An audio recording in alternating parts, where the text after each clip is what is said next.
and this is the global forecast for December 2016, brought to you by the wonderful people at AskTheAnswer.com, the UK's leading website for psychics, mystics and tarot readers. World, this is the month that changes everything. I mean, there's no planets going retrograde, standing still or moving forward. Actually, Uranus stops going retrograde around about the 30th of December. No big deal.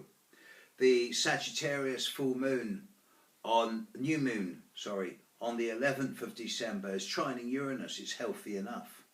The Cancerian full moon on December the 25th. That's nice enough.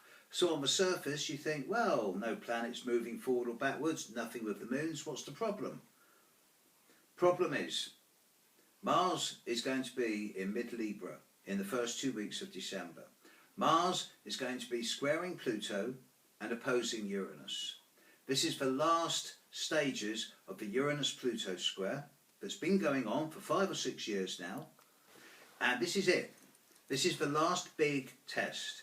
And for a large number of people, especially all of those for whom the last 4 years have held degrees of obsession and compulsion, intensity and extremes, drama, crises, trauma, unpredictability, regardless of the field of operation, in many ways, the first couple of weeks of December is going to be endgame, conclusion, finality, in a way that will be permanent.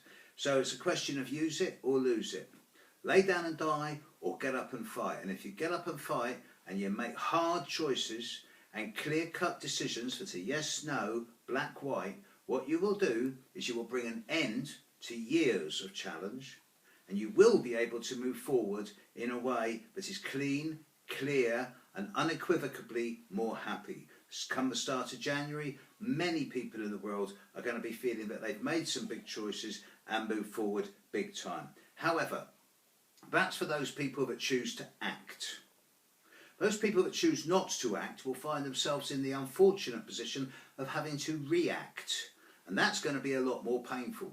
So don't be scared to take hard decisions at the individual level. Globally, I'm afraid to say that I do expect the first couple of weeks of December to really be even further ratcheting up and ramping up some of the angst that's been going on.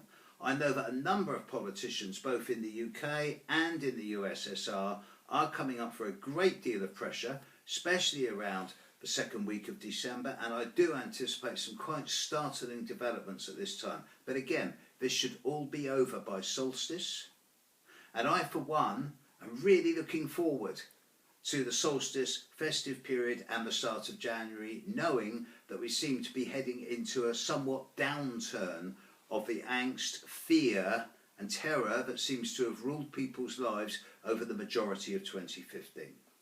It's not going to be that bad a year next year compared to this one we're coming to the end of, but a lot depends on what happens in the first couple of weeks of December. If the Earth and all of its people were my client, I'd be saying to them, as far as December 2015 goes, have an active, dynamic and where necessary, incisive month.